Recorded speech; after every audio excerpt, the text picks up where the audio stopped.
प्रणति करते हैं और उसके बाद श्रीमद् भागवतम का दूसरा स्कंद शुरू करेंगे। नमो विष्णु पादाय कृष्ण पृष्ठाय भूतले श्रीमते भक्ति वेदांता स्वामिनिति नामिने नमस्ते सरस्वते देवे गौरवाणी प्रचारिणे निर्विशेष शून्यवादी पाश्चात्य देशतारिणे जय श्री कृष्ण चैतन्य प्रभु नित्यानंद श्री अद्वैत गदाधर शिवासादि गौर भक्तवृंद। ओम नमो भगवते वासुदेवाय। ओम नमो भगवते वासुदेवाय। ओम नमो भगवते वासुदेवाय। नारायणं नमस्कृत्य नरं चैव नरोत्तमं देवीं सरस्वतीं व्यासं ततो जयमुदीरयेत् नष्टप्रायेषु भद्रेषु नित्यं भगवती उत्तम श्लोके भक्तिर्भवति नैष्ठिकी। जय श्री कृष्ण। तो हम लोग आज दूसरा स्कंद शुरू कर रहे हैं। मेरी आवाज आ रही है लाउड इनफ?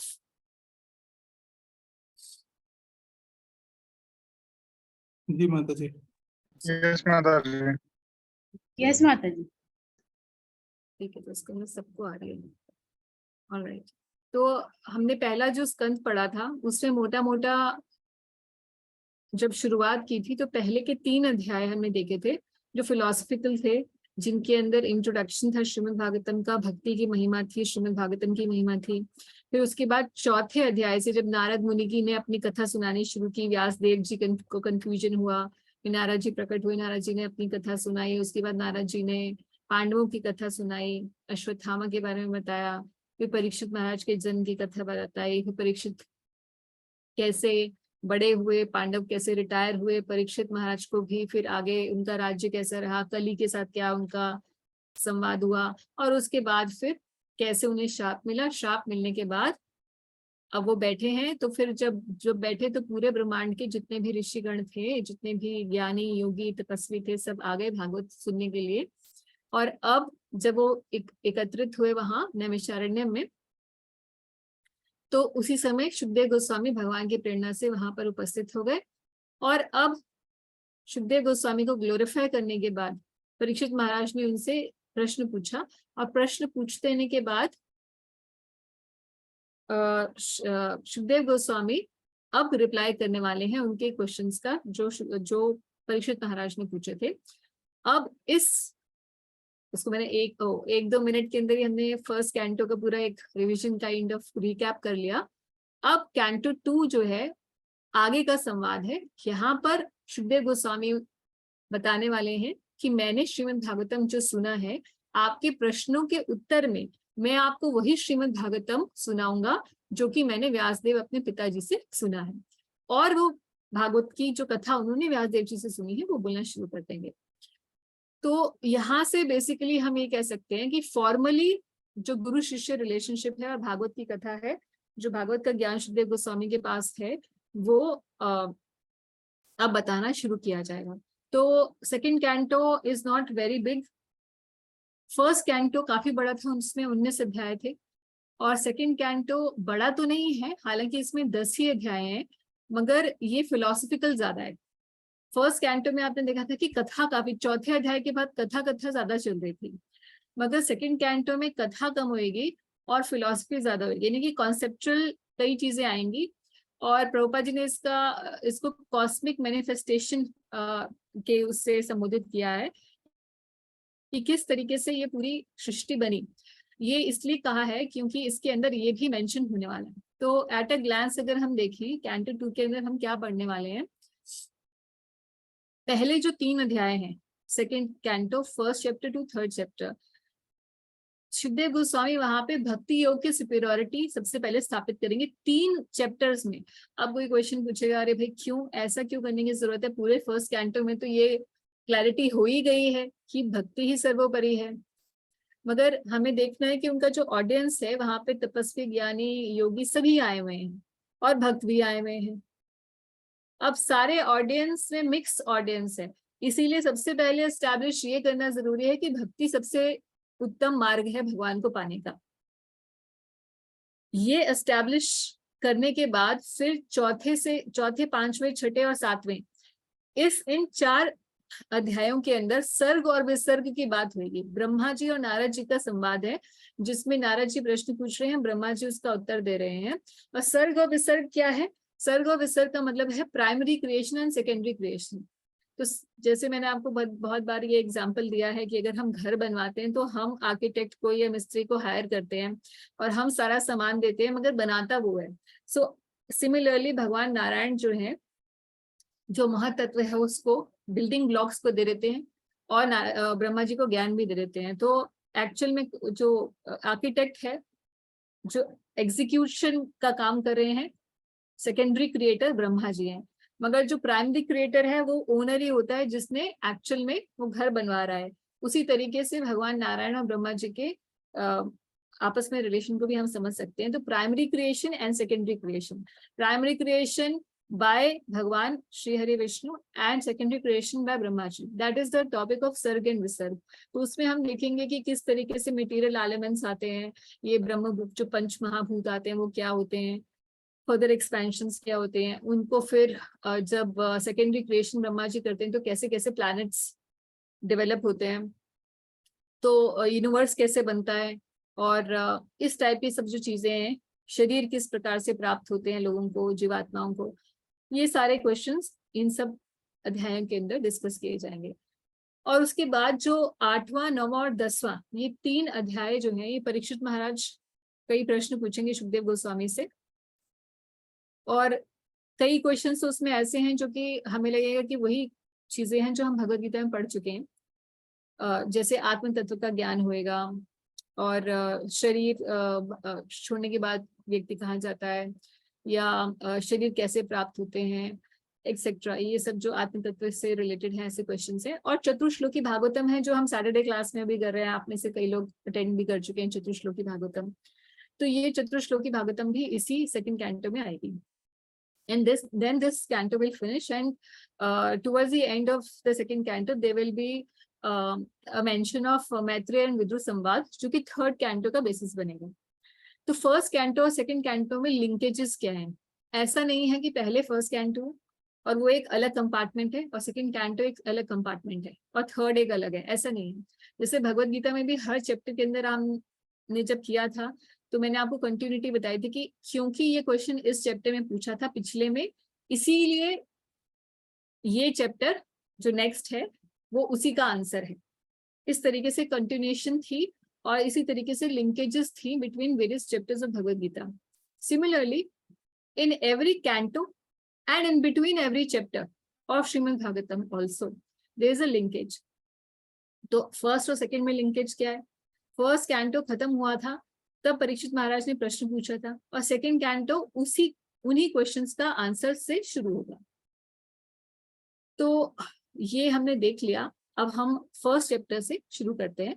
तो पहले 3 अध्याय ध्यान रखिएगा कि सुपीरियरिटी ऑफ भक्ति योग है। तो क्योंकि सुपीरियरिटी ऑफ भक्ति योग बतानी है तो पहले तो फर्स्ट चैप्टर के अंदर वो उसकी थोड़ी रूपरेखा बताएंगे, मगर हमें ध्यान रखना होगा कि भक्ति योग का जब सुपीरियरिटी बताई जाती है तो हमें बाकी योगों के बारे में भी बताया जाएगा। जब कोई व्यक्ति जब मैंने फर्स्ट टाइम सेकंड कैंटो पढ़ा था तो मुझे लगा कि फर्स्ट कैंटो में ऑलरेडी इतनी भारी फिलॉसफी दी जा चुकी है, और सेकंड कैंटो जैसी शुरुआत हुई फर्स्ट चैप्टर के अंदर ही सुखदेव गोस्वामी विराट रूप के बारे में और भगवान के जो यूनिवर्सल फॉर्म है उसके बारे में ध्यान लगाने, मेडिटेशन करने के बारे में बताएंगे कि ध्यान का आश्रय क्या होना चाहिए। एक प्रश्न आएगा तो वो कह देंगे कि ध्यान का आश्रय जो है वो यूनिवर्सल फॉर्म है। तो यूनिवर्सल फॉर्म को बताएंगे, मगर वो न्यूफाइट लोगों के लिए, कि नए अभ्यास करने वाले योगियों के लिए, प्रारंभिक योगी के लिए क्या है। फिर उसके बाद बताएंगे कि उससे ज्यादा और जो पारंगत योगी है उसके लिए क्या है, और फिर ultimately he goes up and up and up into the hierarchy. फिर फाइनली भक्त के लिए क्या ध्यान योग करने वाली चीजें हैं, क्या चीज का ध्यान करना है। तो जब मैंने पढ़ा तो मुझे लगा कि ये विराट रूप के ऊपर क्यों ध्यान करने की बात आ रही है।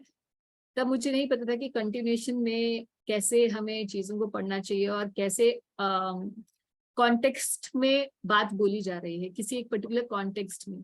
इसीलिए जब भी हम भागवत को पढ़ते हैं या किसी भी ग्रंथ को पढ़ते हैं तो हमें आंसर्स को कॉन्टेक्स्ट की कंटिन्यूटी में पढ़ना चाहिए।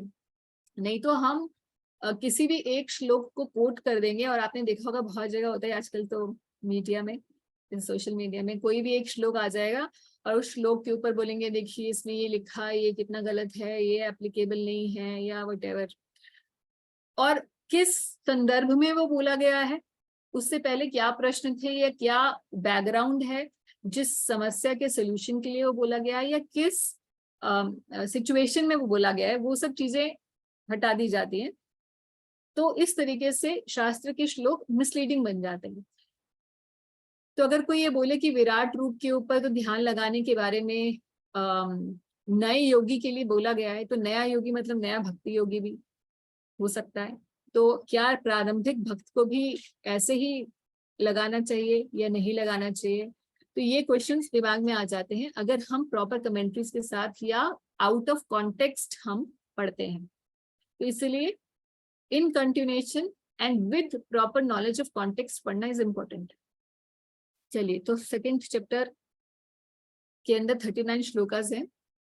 मेनली जो 14 तक श्लोक हैं वो सबसे ज्यादा भारी फिलॉसफी वाले हैं, क्योंकि अब देखिए अब भागवत शुरू हो रही है और शुकदेव गोस्वामी बोलना शुरू करेंगे तो और already it will be very heavy subject matter.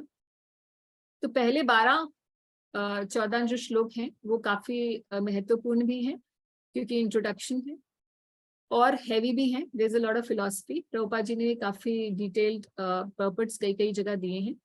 15 to 39 जो श्लोक हैं वो अष्टांग योग फॉर अटेनिंग लिबरेशन, जैसा आप स्क्रीन पे देख रहे हैं।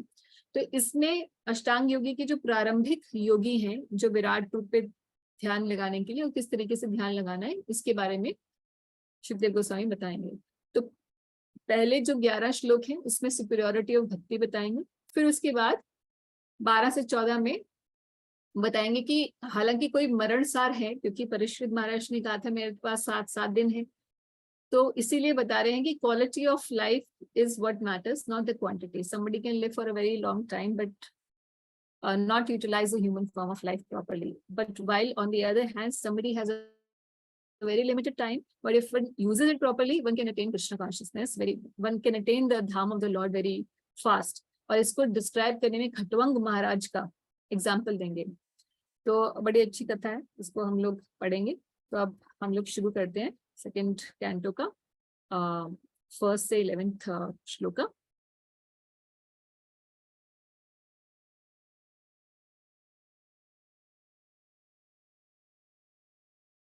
Okay. So the name of the chapter is the first step in God realization. It's the first step. भक्ति आखिर वाला है। तो एक बार हम लोग दोबारा से देखते हैं कि कहाँ पर परीक्षित महाराज ने इस कॉन्वर्सेशन को छोड़ा था, क्या प्रश्न पूछ के छोड़ा था।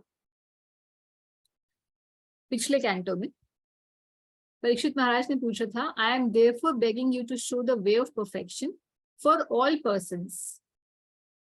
परफेक्शन कैसे मिलेगी सभी को, and specially for one who is about to die. और जो बिल्कुल मरण सार है उसके लिए तो स्पेशल बता दीजिए। और दूसरा प्रश्न पूछा था, please let me know what a man should hear, chant and remember and worship, and also what he should not do. क्या करना चाहिए और क्या नहीं करना चाहिए, किसका स्मरण करना चाहिए, किसको भजना चाहिए, किसके बारे में ध्यान करना चाहिए, किसकी पूजा करनी चाहिए और किसकी नहीं करनी चाहिए। ये दोनों चीजें मुझे आप बताइए।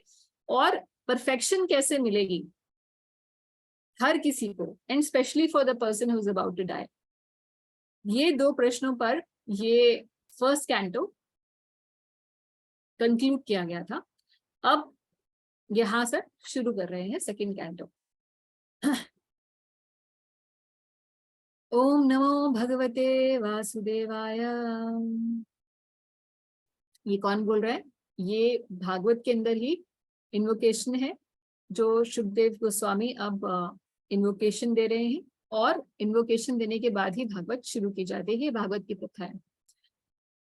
Oh my Lord, the all-pervading personality of Godhead, I offer my respectful obeisances unto you. तो अब श्रीमद् भागवत के बारे में कथा शुरू करने वाले हैं। प्रभुपाद यहाँ बता रहे हैं, प्रभुपाद जी इंट्रोडक्शन दे रहे हैं कि सेकंड कैंटो में अलग अलग क्या चीजें हैं, और प्रभुपाद कह रहे हैं कि the different planetary systems are described in the second canto as different parts of the universal body of the Lord. वो जो 14 भुवन है, यानी कि मटेरियल वर्ल्ड में 14 प्लैनेटरी सिस्टम्स है, वो भगवान की यूनिवर्सल जो बॉडी है, विराट रूप है, उसी का ही के अलग अलग अंग बताए गए हैं। इसीलिए प्रभुपाद जी ने सेकंड कैंटो का नाम द कॉस्मिक मैनिफेस्टेशन दिया है।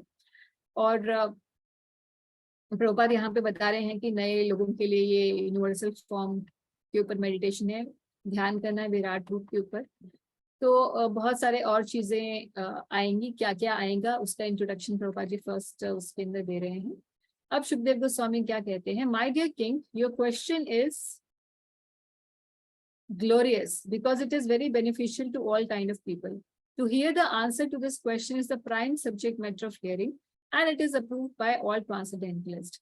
सेम तरीके से हमने देखा था कि जब सुत गोस्वामी से शौनकादि ऋषियों ने 6 प्रश्न पूछे थे in the beginning of the first canto, तो सुत गोस्वामी ने भी इसी प्रकार से सबसे पहले उस क्वेश्चन को ग्लोरीफाई किया था और यही कह के किया था कि ये सभी के लिए जानने योग्य हैं और सभी का कल्याण करने वाले हैं। इसीलिए ऐसे प्रश्नों को सुनना और पूछना अपने आप में ग्लोरियस है। उसी तरीके से शुकदेव गोस्वामी भी महाराज परीक्षित के इन क्वेश्चंस को ग्लोरीफाई कर रहे हैं। और अब कहते हैं, सबसे पहले बताएंगे आंसर शुकदेव गोस्वामी कि what should not be heard or chanted, क्योंकि क्वेश्चन उनका था कि क्या सुनना, क्या श्रवण कीर्तन स्मरण और पूजन करना चाहिए और क्या नहीं करना चाहिए। तो सबसे पहले बता रहे हैं कि किस चीज के बारे में नहीं सुनना और किस चीज के बारे में नहीं बोलना, ना सुनना है ना बोलना है और ना ही उसका स्मरण करना है ना। तो क्या चीज है वो, those persons who are materially engrossed, being blinded to knowledge of ultimate truth, have many things as subject matter for hearing in human society, O Emperor. तो श्लोक में 2 शब्द बड़े इंपॉर्टेंट यूज किए गए हैं। एक है ग्रहमेधी नाम, ग्रहेशु ग्रहमेधी नाम। तो ये ग्रहमेधी शब्द एक ऐसा शब्द है, इसको हमें कॉन्वर्सेंट होना जरूरी है क्योंकि बार बार ये शब्द आएगा भागवत के अंदर। ग्रहमेधी का मतलब क्या है, जो a person who is very materially engrossed, वो ग्रह में ही घुसा हुआ है। उसकी जो मति है वो कहाँ पर है, सिर्फ अपने घर में, कि ये घर कैसे अच्छा बना लूं, इस घर में मैं और कैसे एंजॉय कर लूं, इस घर के लोग कौन कौन हैं जो मेरे संबंधित हैं, मुझसे संबंधित हैं। और totally he is seeped in, his mentality is seeped in only in the house. उससे बाहर उसे जीवन में क्या लक्ष्य होना चाहिए, क्या है धर्म, क्या है, कुछ नहीं लेना देना। So basically we can say 99% of the population on the earth right now is like that, ग्रहमेधी। तो एक है गृहस्थ और एक है ग्रहमेधी। गृहस्थ तो एक आश्रम है, तो आश्रम में रहकर, गृहस्थ आश्रम में रहकर जो भगवान का भजन करते हैं, क्योंकि जैसे ही ब्रह्मचारी आश्रम है, संन्यास आश्रम है, तो ये आश्रम में रहते हैं, कुटियाओं में रहते हैं। हम रहते घर में हैं, मगर ये भी एक आश्रम है, ये भी भगवान का मंदिर है। तो आश्रम में रहते हैं, मगर इस आश्रम का नाम गृहस्थ आश्रम है।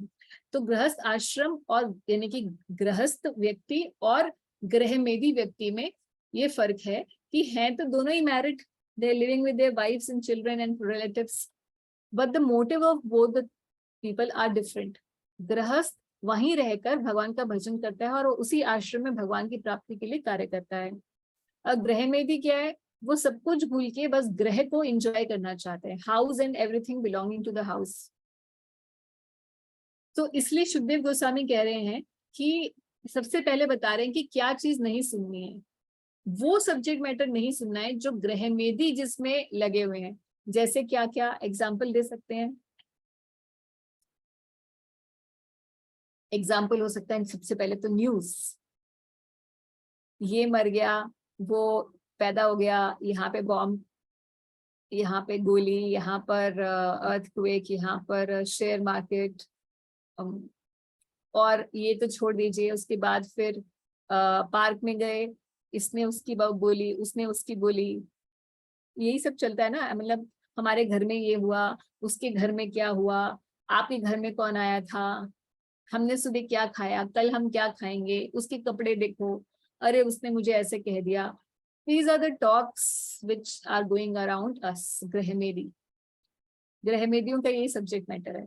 सो कह रहे हैं कि कौन ऐसा करता है, those who are blind to the knowledge of ultimate truth, जिसको कोई लेना देना नहीं है कि परम सत्य क्या है। ऐसे जो मेटीरियली एनग्रॉस्ड लोग हैं, जो ग्रहमेदी हैं, उनके पास बहुत सारी चीजें हैं बातें करने के लिए, वो चीजों को नहीं सुनना और नहीं बोलना है। तो फिर क्या बोलना है, आगे बताएंगे कि क्या बोलना है। इस बारे में उपदेशामृत नाम का एक छोटा सा ग्रंथ है। वैसे मेरा आइडिया तो ये था कि हम पहले उपदेशामृत के कुछ श्लोक करें और फिर सेकंड कैंटो शुरू करें, but somehow I thought continuity of Bhagavatam is also important. बीच बीच में देखेंगे किसी दिन अगर ले सकेंगे तो। उपदेशामृत में बताए गए हैं, जो पहले के कुछ श्लोक हैं उसमें श्री रूप गोस्वामी बता रहे हैं कि साधक को, प्रारंभिक साधक के लिए क्या क्या चीजें यम नियम है। जैसे बाकी योग पद्धतियों में यम नियम होते हैं, तो हमारे यहाँ पे भी यम नियम है, क्या खाना है, क्या नहीं खाना है, क्या सोचना है, कैसे करना है, लाइफस्टाइल चेंजेस क्या चाहिए। तो वो सब चीजें जो इम्पोर्टेंट लाइफस्टाइल चेंजेस इस तरीके के हैं, बहुत ही संक्षेप में बताए हैं श्री रूप गोस्वामी ने। तो उनमें से एक है कि प्रजल्प नहीं करना चाहिए। एक जो विधि और निषेध होता है ना, तो एक निषेध यह है कि भक्त को अगर भक्ति में आगे बढ़ना है तो 6 चीजों का स्वीकार करना चाहिए, और 6 चीजें बताई हैं जिनको निषेध करना चाहिए। तो कहते हैं कि अत्याहार प्रयासश्च प्रजल्पो नियमाग्रह जन संगस्य लौलम च षड्भिर भक्ति विनिश्चिति। 6 चीजें हैं जो भक्ति का विनाश कर देंगी, उसमें से एक बताया है प्रजल्प।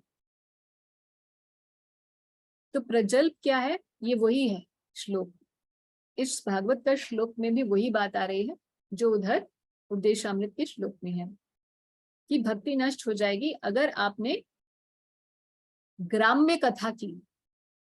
तो श्री चैतन्य महाप्रभु बता रहे हैं अपने उपदेश में, चैतन्य चरितामृत में आता है, सनातन गोस्वामी को कह रहे हैं कि ग्राम्य कथा ना सुनिबे, ग्राम्य कथा ना करिबे। ना सुननी है और ना करनी है। ग्राम्य कथा मतलब ये जो लौकिक बातें हैं। क्यों? क्योंकि उसमें या तो किसी की निंदा हो रही होगी या किसी की स्तुति हो रही होगी। तो निंदा स्तुति में नहीं पढ़ना है, क्योंकि everything is duality in the material world. Somebody is doing good, somebody is doing bad. तो या तो हम किसी की निंदा कर रहे हैं या किसी को अप्रिशिएट कर रहे हैं। न्यूट्रलिटी कभी नहीं आती। We never think that everything is being conducted by the modes. So one day one person may be good, the other day that person may not behave nicely, or maybe in this life is good, next life he may not be good. So this ये तो काल चक्र के हिसाब से चलता चला जा रहा है। So neutral position डिवोटी की होनी चाहिए।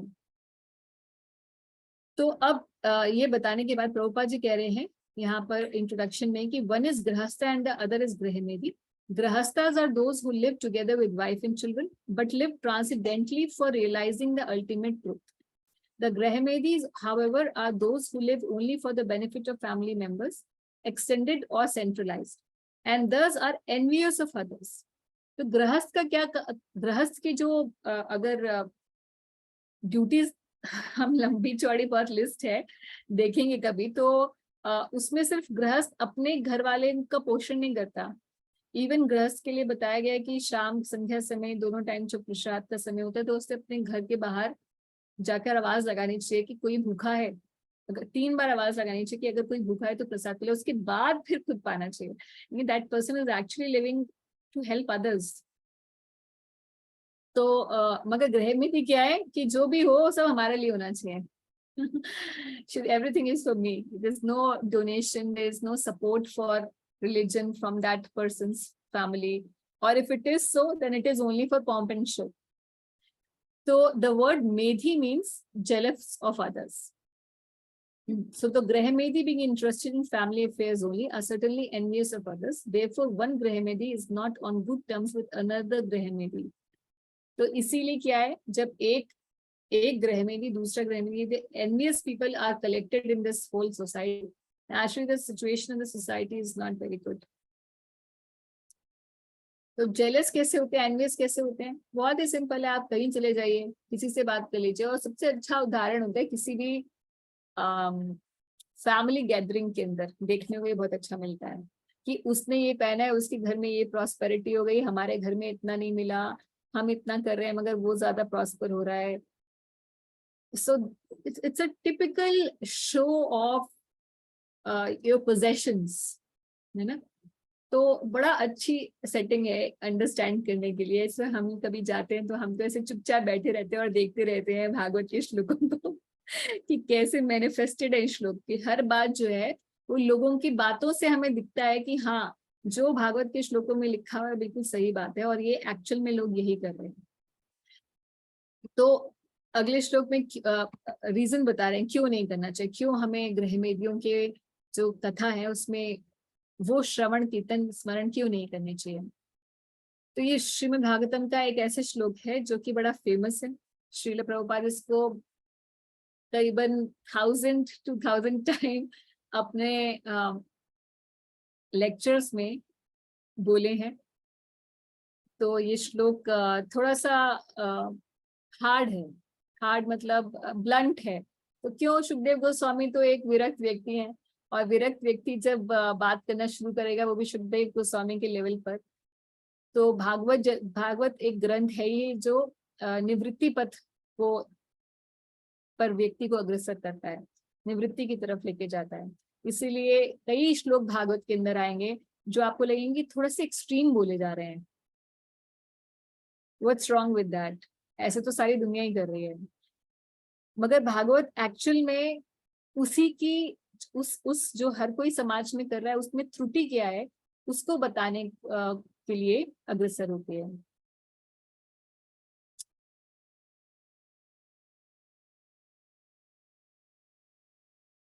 कुछ लोग पढ़ते हैं एक बार. निद्राह्यते नक्तं व्यवायेन जवावयः दिवाचार्थे हया राजन् कुटुम्ब भरणेन वाम्.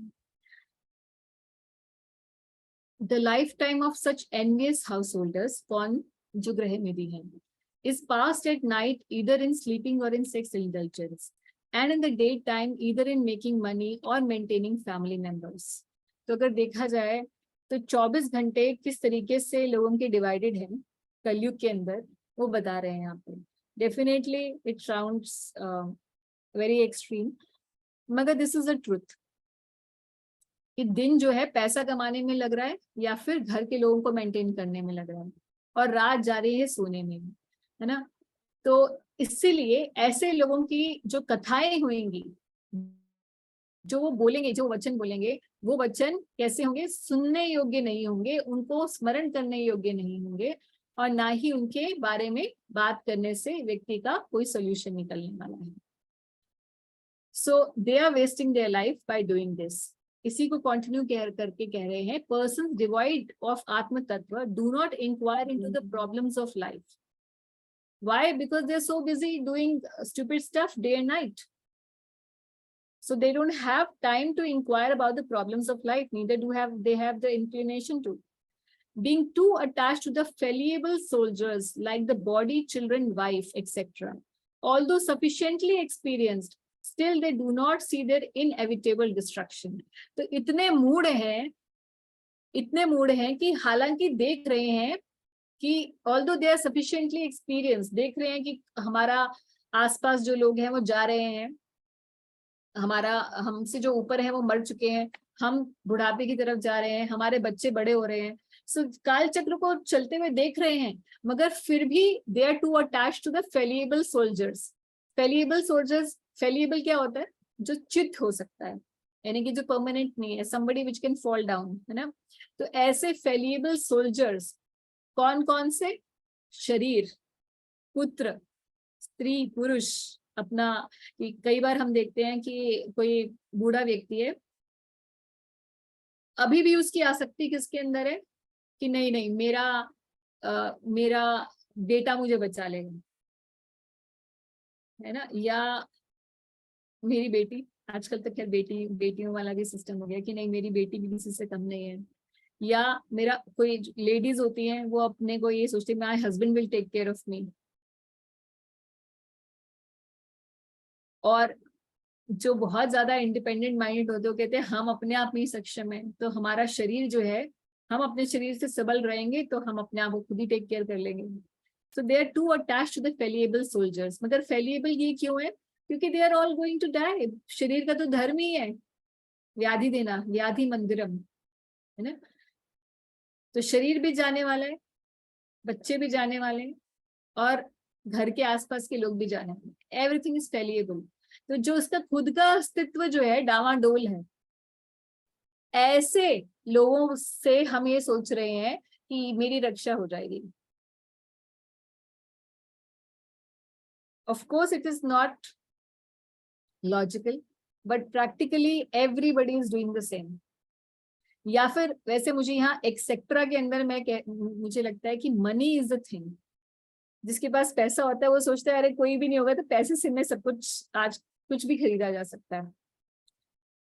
So people think that they can solve the problems of life like this, and that is why saying कि association of such people will lead you also in hell. तो पहले तो इन 2 श्लोकों में बता दिया कि क्या चीज नहीं करनी है, और अब क्या बता रहे हैं क्या चीज करनी है।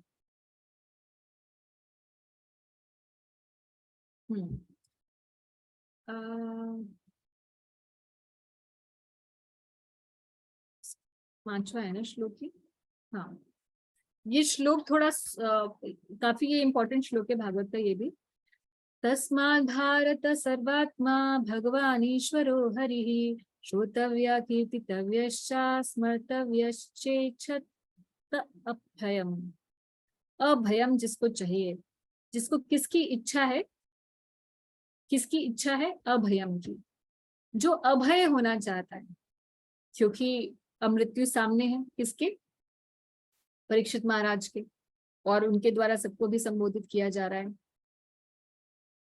तो उसको क्या करना चाहिए? तस्मात् भारता सर्वात्मा, हे भरत वंशी, तस्मात् उस व्यक्ति को, किसकी? श्रोतव्य कीर्तितव्यश्च, श्रोतव्य मतलब सुनना चाहिए, कीर्तितव्यश्च मतलब उनका कीर्तन करना चाहिए, और स्मर्तव्य, स्मर्तव्यश्च यानी कि उनको याद भी करना चाहिए। किसको? सर्वात्मा जो है, भगवान जो है, और ईश्वर जो है, ऐसे हरि का श्रोतव्य, कीर्तितव्य और स्मर्तव्य करना चाहिए अगर उसे अभय चाहिए तो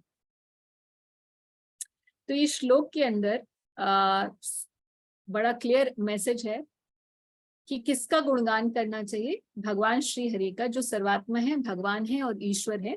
ऐसे श्री भगवान हरि का कीर्तन करना चाहिए, स्मरण करना चाहिए, और उनके बारे में सुनना चाहिए। अब इसको थोड़ा सा और एलाबोरेट करेंगे। प्रभुपाद जी ने इसका एक एलाबोरेशन दिया, और कुछ कुछ हम बाकी कमेंट्री से भी इसके बारे में पढ़ेंगे। So this question which Parikshit Maharaj had asked is being answered now. O descendant of King Bharat, one who desires to be free from all miseries must here glorify and also remember the personality of Godhead, who is the super soul, the controller and the savior from all miseries. तो यहाँ भगवान श्री हरि के लिए 3 शब्दों का प्रयोग किया गया है। पहला तो भगवान, दूसरा सर्वात्मा, और तीसरा ईश्वर, कंट्रोलर। 3 शब्दों का प्रयोग क्यों किया गया है, इसीलिए यहाँ पर थोड़ा एक्सप्लेनेशन की जरूरत है। तो प्रभुपाद का पहले हम लोग पर्पट पढ़ते हैं, फिर उस एक्सप्लेनेशन को देखेंगे।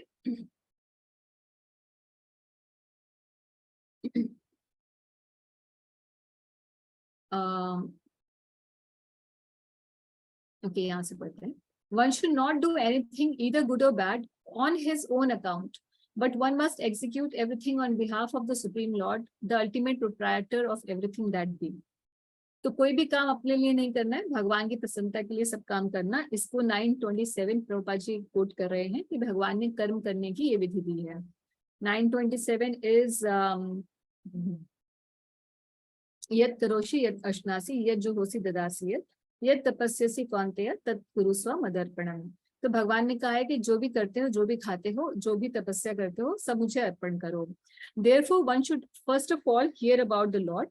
When one has perfectly and scrutinizingly heard, one must glorify his acts and deeds, and then it will become possible to remember constantly the transcendental nature of the Lord. 2-3 लाइनों में प्रभुपाद जी ने बता दिया है कि पहले श्रवण होता है। जब श्रवण में व्यक्ति पारंगत हो जाता है, अच्छे से ध्यान से भगवान के बारे में सुन लेता है, ऐसा व्यक्ति जिसने सुना है साधुओं से, जिसने सुना है अपने गुरु से, ऐसा व्यक्ति ही भगवान के बारे में बोल सकता है। One must glorify his acts and deeds. तो सबसे पहले क्या करना है? Perfectly and scrutinizingly hear. Second step, glorify मतलब कीर्तन करना। पहले श्रवण करे, श्रवण करने वाला कीर्तन कर सकता है, और उसके बाद प्रभुपाद जी कह रहे हैं thus it will become possible to remember constantly. तो भगवान का सतत स्मरण,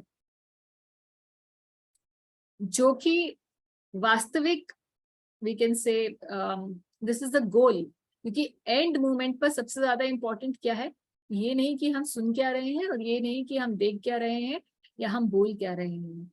हमारे मन में भगवान के प्रति क्या भावना है, और क्या भगवान हमारे मन में हम स्मरण कर पा रहे हैं। अंते नारायण स्मृति, अंते नारायण नाम या अंते नारायण श्रुति नहीं बोला गया, अंते नारायण स्मृति बोला गया।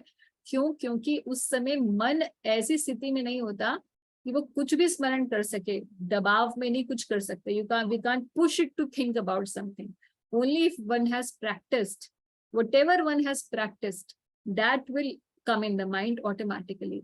इसीलिए अभ्यास की जो टेस्ट है, इस स्मरण के अभ्यास का जो टेस्ट है, वो अंत समय में आने वाला है।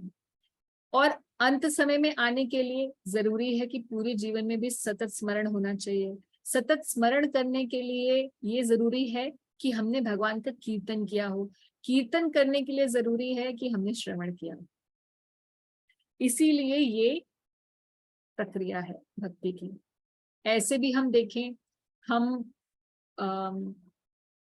हमने ABCD पढ़ी, टीचर से सुने ABCD, और उसके बाद हमने उसकी को सुनकर हमने बोला, और अभी हमें किसी को भी बोलो अपने वो ये अपने नर्सरी वाले राइम के स्टाइल में हम सभी गाने लग जाएंगे, स्मरण है हमें, because now it is become a practice.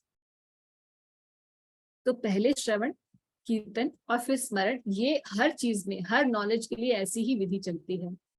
तो भगवान के नाम में भी इसी प्रकार का है, मतलब भगवान की कथा इत्यादि में भी इसी प्रकार का है। तो इसलिए प्रभुपाद कह रहे हैं कि hearing and glorifying the Lord are identical with the transcendental nature of the Lord, and by doing so one will always be in association of the Lord. तो श्रवण कीर्तन करके हम भगवान का संग प्राप्त करते हैं, भगवान का संग प्राप्त करते हैं। श्रवण और कीर्तन इसीलिए बहुत पावरफुल है। This brings freedom from all sorts of fearfulness. इसी वजह से श्रवण कीर्तन करने वाले को अभय प्राप्त हो जाता है, क्योंकि वो भगवान के सानिध्य में होता है। भगवान हमारे सामने खड़े हों, हमारे साथ हों, तो फिर कैसे किसी को भय हो सकता है। इसीलिए जो श्रवण कीर्तन को बड़े अच्छे से पकड़ लेता है, उसको अभय प्राप्त हो जाता है। और जिसने नहीं किया होगा अभ्यास श्रवण कीर्तन का अपने जीवन में, उसे अभी नहीं मिलने वाला। ये ऐसे ही कोई खुद से मिल जाने वाली चीज नहीं है। अच्छे अच्छे लोग भी जिनके पास सब कुछ होता है, मगर जब अंत समय आता है उनकी हालत खराब हो जाती है ना। 2-3 दिन पहले से ही उन्हें यमदूतों के दर्शन होने लग जाते हैं।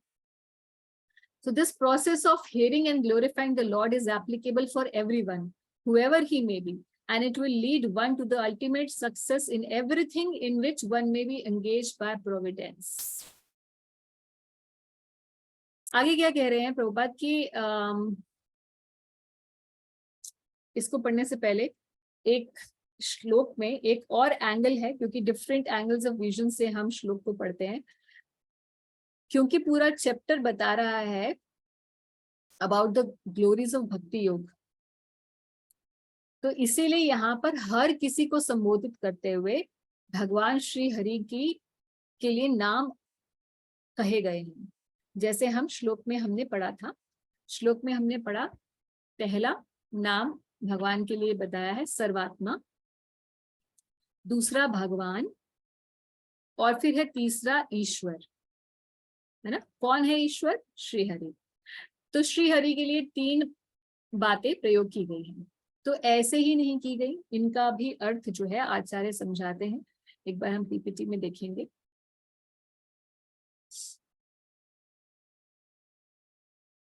तो जो भगवान को जो भक्ति करता है मगर एक्चुअल में वो केवल मुक्ति चाहता है भक्ति करके, और ऐसे बहुत सारे लोग हैं जो केवल मुक्ति कामी ही हैं। कई वैष्णवों में भी ऐसे होते हैं कि ये मुक्ति कामना की अभिलाषा से ही भक्ति कर रहे होते हैं, जाने अनजाने। अभी भी अगर हम अपने आप को भी टटोलेंगे ना कि हम क्यों भक्ति कर रहे हैं, तो हमारे अंदर से कहीं ना कहीं ये बात आएगी कि क्योंकि हम इस भौतिक संसार से छूटना चाहते हैं, या हम दोबारा जन्म नहीं लेना चाहते, या हम कृष्ण लोक जाना चाहते हैं। अच्छा, तो कृष्ण लोक क्यों जाना चाहते हैं, गोलोक क्यों जाना चाहते हैं? क्योंकि ये दुखालयम है। तो सब कुछ जो फोकस है ना भक्ति का, वो हम ही है। Because I don't want to suffer any more, that's why I don't want to take birth again, and because bhakti guarantees that you will not take birth again, that's why I am pursuing bhakti. तो अगर हम अपना analysis करेंगे ना हृदय के अंदर, तो हमें पता चलेगा कि हमारे अंदर भी जैसे भक्ति की कामना होती है ना, जल्दी से जाती नहीं है। हम बहुत भजन कर रहे हैं, कई साल हो गए हैं, मगर भोगने की कामना नहीं जाती ना। बार बार कुछ खाने का अच्छा मन करता है, कुछ पहनने का, कुछ देखने का, है ना। अभी भी भक्ति की कामना है, चाहे थोड़ी कम होती जा रही है मगर है। तो उसी प्रकार से मुक्ति की कामना भी हमारे अंदर कूट कूट के भरी हुई है, मगर वो सरफेस पे नहीं होती, क्योंकि हम अपने आप को क्वेश्चन नहीं करते। भक्ति की कामना तो बहुत सरफेस पे होती है, हमें ग्रोस रूप में दिखाई दे जाती है, अपने आसपास, अपने आचरण से दिख जाती है, हमें अपने मनोस्थिति से दिख जाती है। मगर क्योंकि मुक्ति के बारे में इतना सोच नहीं रहे होते हैं, इसीलिए वो दिखाई नहीं देती। मगर मुक्ति की कामना भी उसी प्रकार से हमारे अंदर बहुत सुदृढ़ है। कोई विरला ही होता है भक्त जो एक्चुअल में भगवान की सेवा करने के लिए, भगवान से संबंध स्थापित करने के लिए, भगवान की प्रसन्नता के लिए भगवान के धाम जाना चाहते हैं। तो कृष्ण भक्ति एक्चुअल में उस चीज के लिए है। तो इसीलिए यहाँ बता रहे हैं कि जो भक्ति कर रहे हैं मगर उनकी डिजायर लिबरेशन है, उसे परमात्मा रूप में भगवान श्री हरि की उपासना करनी चाहिए। तो योगी जन करते हैं। ऐसे योगी जन या ऐसे ज्ञानी या ऐसे भक्त भी जो केवल मुक्ति अभिलाषी हैं, वो भगवान को परमात्मा स्वरूप में ध्यान करें, उनका श्रवण कीर्तन करें, श्रवण करें, स्मरण करें, ये बताया है। अच्छा, फिर ऐसे भी भक्त हैं जो भगवान को विधि विधान के रूप से पाना चाहते हैं और भगवान से केवल अभय दान चाहते हैं। अभय दान की भगवान मैं आपका शरणागत हूँ, आप मेरी रक्षा कीजिए, I am surrender to you. कि कोई भी सिचुएशन हो, चाहे मैं यहाँ हूँ, चाहे मैं कहीं हूँ, किसी भी लाइफ फॉर्म में मैं क्यों ना हूँ, मगर आप मेरा टेक केयर करिए। ऐसा व्यक्ति भगवान को ईश्वर के रूप में और ईश्वर के रूप में भगवान का कौन सा रूप है? भगवान नारायण या विष्णु रूप, वो ईश्वर रूप है भगवान का। उस रूप में भगवान को भजे। तो वैदिक भक्ति वालों के लिए भगवान का विष्णु रूप भजनीय है, वही स्मरणीय है, वही उन्हीं का कीर्तन और उन्हीं का श्रवण करना चाहिए। तो ऐसे वैष्णव कौन है जो भगवान को अभय या भगवान को ईश्वर स्वरूप में मानते हैं? प्राइमरली वैसे तो बहुत है, ऐसा नहीं है, मिक्सचर है सभी संप्रदायों में, मगर मेनली जो मेन संप्रदाय इस चीज को, इस फिलॉसफी को आगे बढ़ाता है, वो श्री वैष्णव संप्रदाय है। वो साउथ इंडिया में जो संप्रदाय है, साउथ इंडियन वैष्णव जो है, हालांकि ऐसा नहीं है कि सारे साउथ इंडियन वैष्णव या सारे श्री वैष्णव ऐसे ही होंगे, बट जो उनका मेन फिलॉसफी है, भगवान विष्णु और लक्ष्मी जी की लक्ष्मी नारायण के रूप में पूजा होती है, और उनका जो गंतव्य स्थान है जिसको वो प्राप्त करना चाहते हैं वो भगवान का वैकुंठ लोक है, और वो भगवान को ईश्वर रूप में ही पूजते हैं।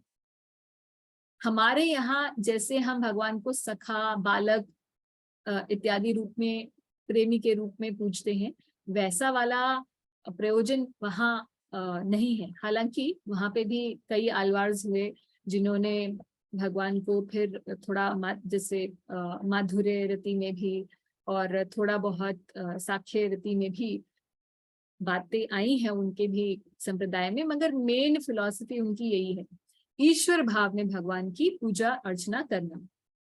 तो वैदी भक्तों के लिए भगवान को ईश्वर रूप में पूजना चाहिए। अब तीसरी कैटेगरी कौन हो गई? जो रागानुगा भक्त हैं। तो रागानुगा भक्त और वैदी भक्त क्या होते हैं? एक्चुअल में ये दो टर्म्स हमारे संप्रदाय में श्री रूप गोस्वामी ने इंट्रोड्यूस किए हैं, जो उन्हें श्री चैतन्य महाप्रभु जी के द्वारा बताई गई हैं। इन्हीं दो टर्म्स को अलग अलग संप्रदायों में अलग अलग नामों से जाना जाता है।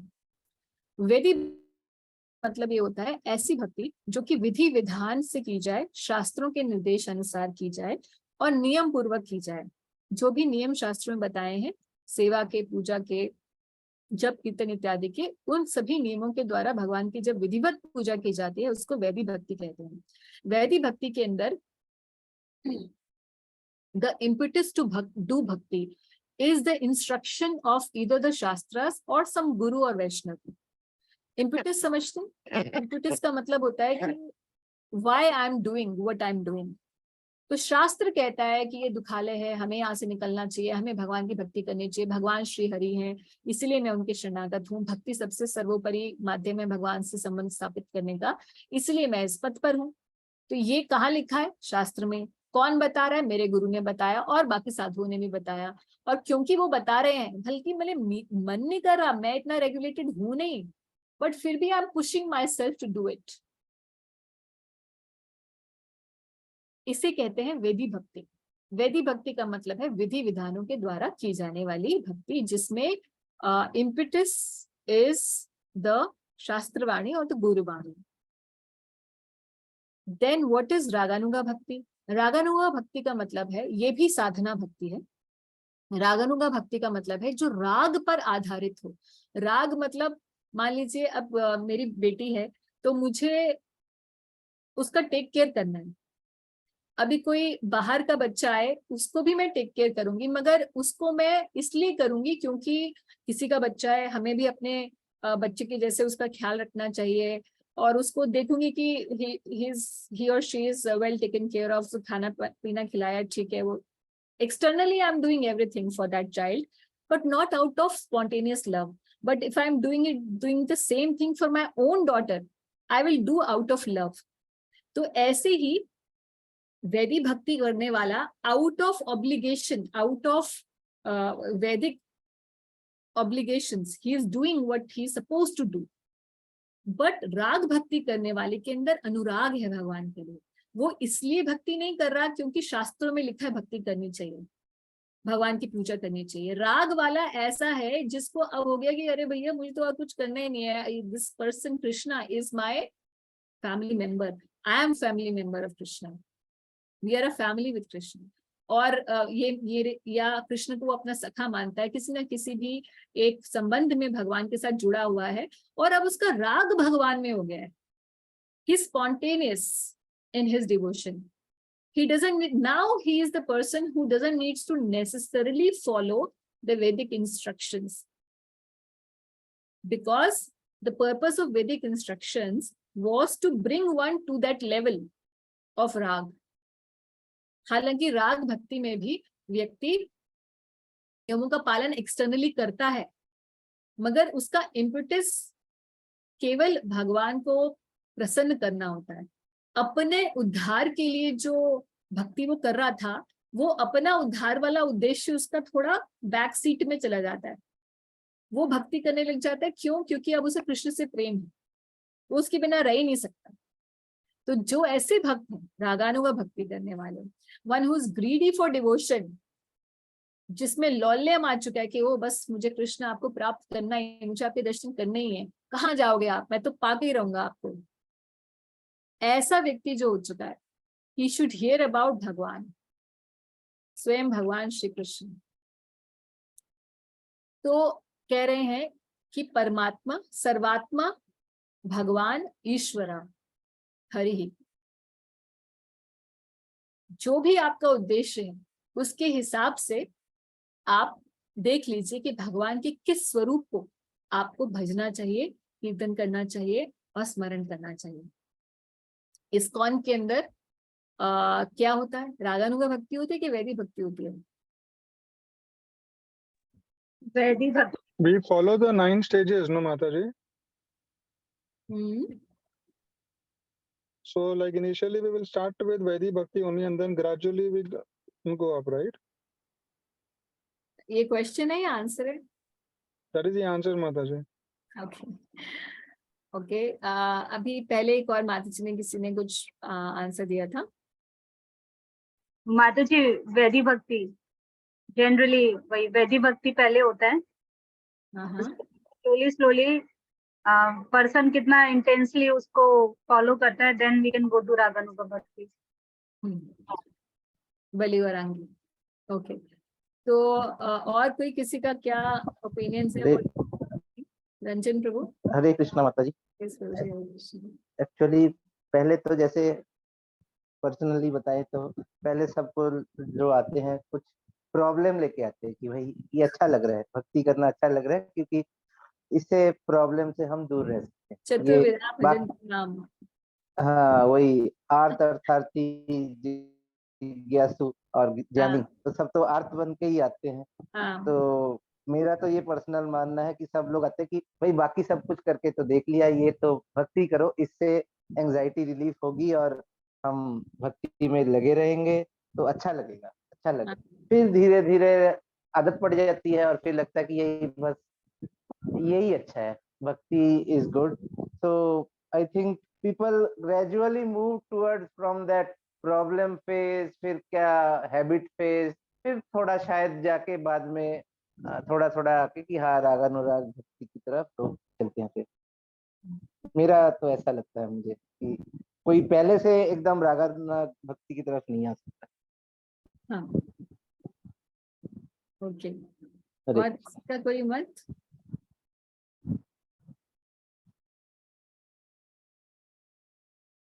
ठीक है, तो एक्चुअल में रागानुगा भक्ति, ये जो हमारा इस्कॉन का संस्था है, इट इज, और या इस्कॉन संस्था भी क्या कहें, ये तो श्री चैतन्य महाप्रभु के ही, it's a tree of Mahaprabhu, it's a भक्ति ट्री ऑफ महाप्रभु, जिसका इस्कॉन एक अंग है। एक्चुअल में श्री चैतन्य महाप्रभु केम ओनली टू गिव रागानुगा भक्ति, क्योंकि वैदिक भक्ति तो पहले से ही थी, इवन ब्रह्म संप्रदाय में भी पहले से थी। तो महाप्रभु का स्पेसिफिक उद्देश्य था रागानुगा भक्ति प्रदान करना। रागानुगा भक्ति टिपिकली ब्रज भक्ति है, क्योंकि ब्रज में ही भगवान के प्रति ऐसा एक पारिवारिक संबंध का रूप होता है जिसमें कोई भी फॉर्मेलिटी नहीं रह जाती भगवान के साथ, जैसे हमारे अपने के साथ कोई फॉर्मेलिटी नहीं होती। तो महाप्रभु का उद्देश्य यही था, और इसी उद्देश्य को लेकर उन्होंने, श्री चैतन्य महाप्रभु ने रूप गोस्वामी और षट गोस्वामियों को शिक्षा दी। उन्हीं की शिक्षाओं के ऊपर श्री रूप प्रभुपाद कहते हैं कि this in the preface and introduction to nectar of instruction and devotion, Prabhupada says this ISKCON movement is running under the direct supervision of Srila Rupa Goswami. तो प्रभुपाद जी ने भी ISKCON संस्था की स्थापना एक इसी उद्देश्य से की थी, की है कि यहाँ पर राग भक्ति सिखाई जाए, but at the same time उद्देश्य क्या है? राग भक्ति का। इस उद्देश्य से राग भक्ति भी साधना है, ये सिद्धि नहीं है। सिद्धि भाव और प्रेम भक्ति पर आती है। रागानुगा और वैदी दोनों साधना भक्ति है। They are the process of worshipping Krishna, but they are not the perfect stage. हमारा जो ISKCON के अंदर हम जो स्टाइल ऑफ भक्ति है, इट्स अ मिक्सचर ऑफ रागानुगा एंड वैदी right from the beginning. Although seemingly it is like this कि पहले हम वैदी भक्ति करते हैं और फिर जब हमारे अनर्थ खत्म हो जाते हैं तो उसके बाद रागानुगा भक्ति हम लोग स्टार्ट करते हैं, मगर ऐसा नहीं है. एक्चुअल में we are doing mixture of Vedi and Raganuga right from the beginning, and as we are progressing more and more and gradually over the years with purification, our the content of Raganuga starts increasing in our sadhana. कैसे पता चलेगा, कैसे हम समझ सकते हैं इस बात को? सिंपल वैदी भक्ति तो वही है जैसे अगर आप किसी भी विष्णु मंदिर में चले जाएं, स्पेशली मतलब टिपिकल एग्जांपल बार बार उन्हीं का दे रही हूँ क्योंकि वहाँ पे टिपिकल तरीके से दिखता है. जैसे श्री वैष्णवों का कोई भी मंदिर हो तो आप देखेंगे बड़ा प्रोसीजरल होता है, बहुत प्रोसीजरल, जैसा किताब में लिखा है वैसा. हमारे यहाँ थोड़ा डिफरेंट रहेगा इस्कॉन के अंदर. Of course we also follow the scriptures, but wherever required कई चीजें हैं कृष्ण भक्ति में जो प्रेम तत्व की चीजें हैं, उन चीजों में हम वैदी विधि विधान वाली चीजों को निग्लेक्ट करते हैं, निग्लेक्ट कर देते हैं क्योंकि उनका सुपीरियर वर्जन यहाँ पर अवेलेबल होता है. एग्जाम्पल, श्री वैष्णव में तुलसी की पूजा होती है और तुलसी स्तोत्रम, तुलसी सहस्रनाम इत्यादि गाया जाता है क्योंकि उनको भगवान विष्णु की भार्या के रूप में पूजा जाता है, लक्ष्मी के रूप में पूजा जाता है. हम उन्हीं तुलसी की हम पूजा जब हम करते हैं तो अगर आप तुलसी पूजा इस्कॉन की देखेंगे तो तुलसी आरती कीर्तन में कैसे है कि ए निवेदन कर सखी अनुगत करो. मेरा आपसे क्या निवेदन है तुलसी जी कि आप मुझे सखी अनुगत कर दीजिए. कृष्ण की जो राधा रानी की जो सखियां हैं उनके मुझे अनुगत कर दीजिए. Make me the followers of सखीज गोपीज. सेवा अधिकार दिए करो निज दासी. और क्या अभिलाष है? मोरा ए अभिलाष विलास कुंजे दियोवास. मैं आपकी पूजा कर रहा हूँ, मेरी अभिलाषा क्या है, इस पूजा से मैं क्या सिद्धि चाहता हूँ? मोरा ए अभिलाष विलास कुंजे दियोवास. नया नए रिबो सदा जुगल रूप राशि. युगल रूप श्री राधा कृष्ण को मैं हमेशा निहार सकूं. कहां पर? उनके कुंजों में. ऐसी मेरी अभिलाषा कि मुझे वृंदावन वास दीजिए और ब्रज में रहकर सखियों के अनुगत में, गोपियों के अनुगत्य में मैं राधा कृष्ण की सेवा कर सकूं. कहां? निकुंज में. और ये कौन कौन गाते हैं? कौन कौन गाते हैं? Everybody, every ISKCON devotee, every day. It's a part of our morning program. So to think that Vedi is only in the beginning and one fine day we will be transported to Raganuga, that's not the way ISKCON has been designed by Prabhupada. ISKCON has been designed only to propagate Raganuga Bhakti. But because it is a widespread organization, and we get people from every walk of life, so we have to first train them, regulate them, and that's why this whole process की 16 माला करना है, ये सब नहीं खाना है, यम नियम जो है, भागवत पढ़ना है और भक्तों का संग करना है. मगर यही चीजें, वही चीजें वैदी भक्ति वाला इस्कॉन के अंदर कर रहा होगा और वही चीज रागानुगा वाला भी इस्कॉन के अंदर होगा और वो भी कर रहा होगा. उसका कंटेंट ज्यादा होगा, इसका कंटेंट कम होगा, मगर आउटवर्ड साधना दोनों की सेम होगी. वैदी भक्ति वाला राधा कृष्ण की सेवा नहीं करता.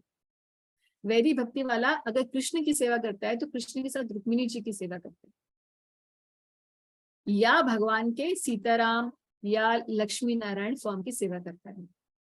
राधा कृष्ण सेवा रागानुगा भक्ति के लिए.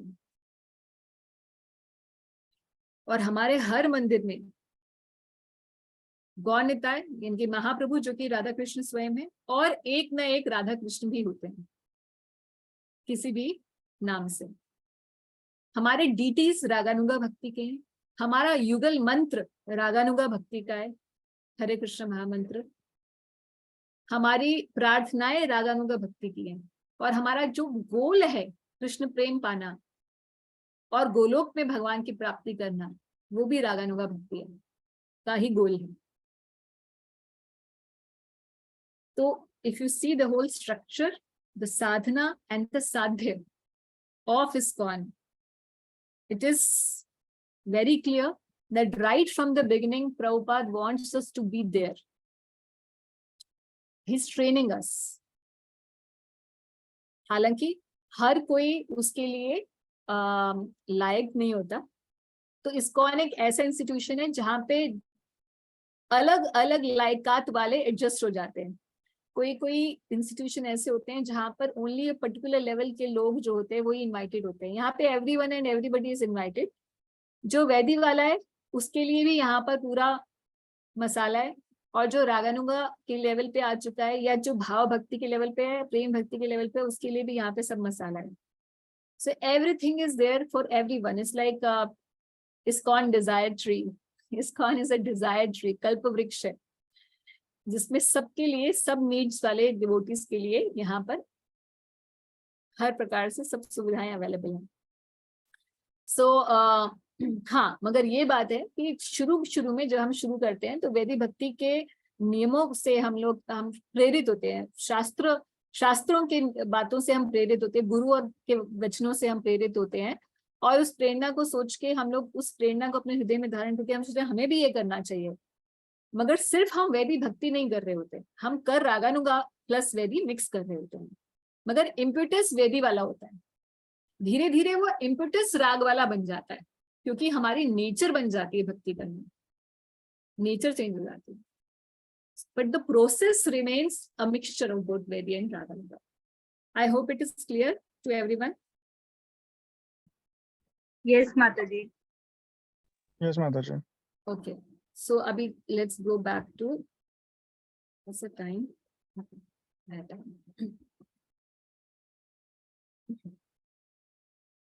तो इस 5वें श्लोक के अंदर अब बताने के बाद छठे में और क्या बता रहे हैं, इसी के कॉन्टिन्यूएशन में बता रहे हैं। अंत नारायण स्मृति वाला श्लोक आ रहा है, बहुत अच्छा श्लोक है।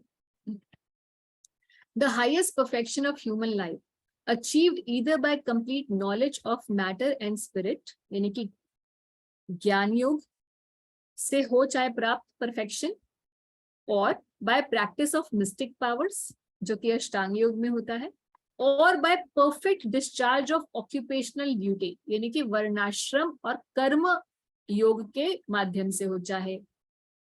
मगर परफेक्शन यानी कि कोई भी रास्ता अपना लो, शुभदेव गोस्वामी कह रहे हैं कोई भी रास्ता अपना लो, ज्ञान का, कर्म का या योग पथ अपना लो, कोई भी पथ अपना लो, मगर हाईएस्ट परफेक्शन तभी होगी जब what does it lead to is to remember the personality of Godhead at the end of life, अंते नारायण स्मृति। अगर ये आ गया then all other things are taken care of। तो ये अंते नारायण स्मृति के बारे में प्रभुपाद कह रहे हैं कि कैसे अंते नारायण स्मृति हो सकती है। Is it only by one's endeavour that one can do सतत नाम, सतत चिंतन ऑफ द लॉर्ड, भगवान का सतत स्मृति बनी रहे, कैसे पॉसिबल है? तो कह रहे हैं दिस इज, प्रभुपाद कह रहे हैं कि this is possible only by the association of pure devotees, यानी कि अपने बल पर कोई नहीं कर सकता अंते नारायण स्मृति। भगवान के भक्तों का अगर संग रहेगा, संग किया होगा जीवन में, तो ये पॉसिबल है। तभी तो श्रवण कीर्तन भी पॉसिबल है। पूरे जीवन हमें तब तक करना पड़ेगा भक्तों का संग। क्या कभी ऐसा हुआ कि हम खुद पढ़ के अपने आप ही यूट्यूब से देखकर या हम पढ़ के अपने आप ही बड़े उस्ताद बन जाएंगे भक्ति में? नहीं, कभी भी वो समय नहीं आने वाला। हमेशा हम भक्तों के संग पर हम निर्भर हैं, चाहे वो किताब के माध्यम से आए, चाहे वो किसी भी माध्यम से आए, मगर भक्तों के संग के बिना, और उसमें भी जब हम पर्सनल एसोसिएशन लेते हैं, क्योंकि तब हम अपने दिल को खोल पाते हैं। हम सुनने से, YouTube के माध्यम से तो हम अपना मन नहीं खोल पा रहे ना किसी के सामने, ये हमारे मन में ये अनर्थ है और मुझे यहाँ मेरी गाड़ी अटकी हुई है, तो जब किसी भक्त से, उन्नत भक्त से हम अपनी मुश्किलें बताते हैं तो फिर हमारे चीजों का समाधान होता है, और उनके एक्सपीरियंस से वो हमें बताते हैं वो चीजें जो हमें कई साल लग जाएंगे जानने में, अपने एंडेवर से केवल. So only by association of pure devotees who can give a finishing touch to the transcendental activities of all jnanis, yogis and karmis in terms of the prescribed duties defined in the scriptures. तो बहुत से ऐसे ज्ञानी, कर्मी, योगी होते हैं, प्रभुपाद कह रहे हैं, और भक्त भी, हम जैसे नौसिखिए भक्त भी, जिनको फाइनल टच जो है भक्तों, उन्नत भक्तों से लेना ही पड़ता है, तभी वो अंते नारायण स्मृति की तरफ बढ़ पाते हैं. अंते नारायण स्मृति कैसी होगी? जब तक कि सतत स्मरण जीवन में नहीं किया हो. सतत स्मरण तभी हो सकता है जब सतत नाम कीर्तन किया हो पूरे जीवन. सतत समझते हैं, without any breakage, continuously chanting and hearing अगर सारी जिंदगी की होगी तो अपने आप कॉन्टिन्यूअसली भगवान का स्मरण होगा बिना अवरोध के, और तभी ऐसा पॉसिबल होगा कि एंड में हो सकता है. अब हम constant remembering and constant chanting कैसे करें? बाकी सारे काम छोड़ दें, खाना पीना, जॉब सब छोड़ दें. How is it possible? At least we should be doing. तो भक्तिविनोद ठाकुर कहते हैं this is not what it is meant. सतत का मतलब जो है ये नहीं है कि हम 24 घंटे से यही कर रहे हैं. इसका मतलब भक्तिविनोद ठाकुर कहते हैं, भक्तिविनोद ठाकुर कहते हैं इसका मतलब है कि व्यक्ति को continuously, how to speak that, one has to constantly stay in touch with the divine energy. तो हम काम भी कर रहे हैं तो भी at the back of our mind this should remain. Constant remembrance या constant chanting का मतलब ये है कि our life should be so designed that whatever we are doing is ultimately just to support, other things should be just to support this thing. This should be the forefront goal of our life. Not that it is something that we do for 1 hour and half. The goal of our life should become this. And other things, whatever we are doing, job, business, family, everything else should be supporting this main objective of the life. So तब ये possible होगा कि सतत कीर्तन होगा. सतत कीर्तन होगा तो सतत स्मरण होगा, सतत स्मरण होगा तो अंते नारायण स्मृति होगी. काफी मुश्किल काम है, but practice is what is required. So Prabhupada at the end यही बोल रहे हैं, everyone is anxious to achieve the highest perfection of his particular activity, and it is indicated herein that such perfection is Narayan Smriti, for which everyone must endeavor his best. In other words, life should be molded in such a manner that one is able to progressively remember this personality of Godhead in every step of life. तो अपनी life को इस तरीके से हमें बनाना पड़ेगा कि भगवान का हमें स्मरण करना होगा. तो one has to practice to remember Krishna. We have to practice remembering Krishna. Just like we practice hearing and chanting. We practice study of the scriptures, which is glorification of the Lord. We practice Kirtanam and Shravan, which basically chanting includes both hearing and chanting. तो कीर्तन और श्रवण दोनों चीजें नाम जप में होती हैं. और तीसरा स्मरण, ये स्मरण भी एडेड होना चाहिए. जब ये तीनों चीजें साथ साथ रोज रोज होती रहेंगी, प्रैक्टिस होती रहेंगी, तो अपने आप जो है हमारा रास्ता खुल जाएगा अंते नारायण स्मृति का. अब क्या कह रहे हैं? यहाँ पे मैंने थोड़ा स्पेलिंग मिस्टेक कर दी. प्रूफ, वो कह रहे हैं कि प्रूफ क्या है. अब हम कैसे बता सकते हैं कि वाकई ही कोई व्यक्ति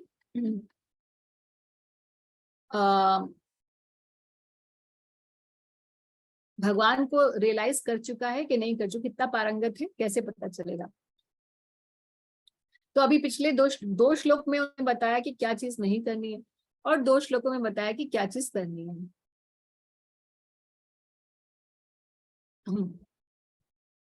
कह रहे हैं O king Parikshit, mainly the top most transcendentalist who are above the regulative principles and restrictions take pleasure in describing the glories of the Lord.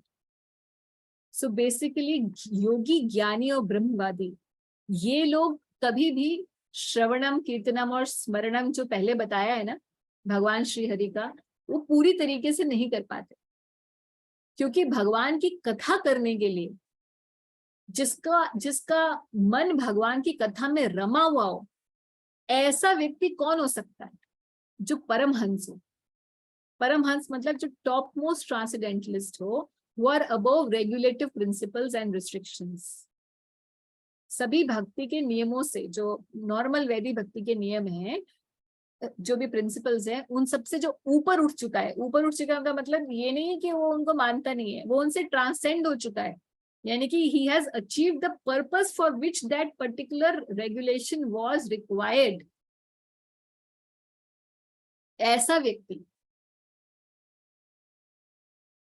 जो टॉप मोस्ट ट्रांसेंडेंटलिस्ट हो, वो ही भगवान की कथा के श्रवण कीर्तन में आनंद लेने वाला होगा। तो ये चेक है पता चलने का कि वाकई ही व्यक्ति उस लेवल पर है कि नहीं, कि उसको अंते नारायण स्मृति होने वाली है। तो कह रहे हैं रमन्ते स्मा गुणानुकथने हरि, गुण और कथा भगवान श्री हरि की कहने में जो रमन्ते समझते, जो दे सीप्ड इनटू इट, बहुत उनको आनंद आता है भगवान की कथा करने में। तो ये इससे पता चलेगा कि वाकई प्रूफ क्या है कि आप उधर पहुंच गए हैं, कि भगवान की कथा करने में, भगवान की कथा सुनने में बहुत आनंद आएगा। कितना आनंद आएगा कि बाकी, अच्छा हम लोगों को भी तो आता है, अभी हम लोग भी बैठे हैं, हर फ्राइडे को हम करते हैं, भगवान की कथा करते हैं, अच्छा लगता है तभी करते हैं, अच्छा लग रहा है। तो क्या हमारा ये हमारे लिए श्लोक है? नहीं, अभी हम प्रयास कर रहे हैं उधर पहुंचने का कि हमें कथा करने में रुचि हो जाए, भगवान की सुनने में रुचि हो जाए। अभी हम practicing devotee, we are also, हमें भी कुछ आनंद तो आता ही है भगवान की कथा में, मगर उतना नहीं आता जितना यहाँ श्लोक में लिखा है। क्यों? क्योंकि इस श्लोक में जो लिखा है वो ऐसे लोगों के लिए जो 7 दिन 7 रात बिना खाए पिए चुपचाप भगवान की कथा कर रहे हैं और उनको ये फील नहीं हो रहा कि मैंने खाया पिया नहीं है। दे आर कंप्लीटली गेटिंग, उनकी सारी जो इंद्रियां हैं पुष्ट हो रही है केवल भगवान के नाम कथा गुण का स्वादन करने से। तो कैसे लोग इतने व्रत रख लेते हैं भक्त लोग? क्योंकि भगवान की कथा और नाम जो है हमारी इंद्रियों को चेतना देता है। जो खाने से हम ले रहे होते हैं वो भगवान की कथा से भी मिल सकता है। मैं अभी हमारा वैसा रियलाइजेशन नहीं। तो क्या कह रहे हैं? तो प्रभुपाद यहाँ कह रहे हैं कि the topmost transcendental is not interested in anything material and his taking interest in the matter of Lord's activities is definite proof that the Lord is not not like one of us in the material world. So चलो और बड़ा होना चाहिए।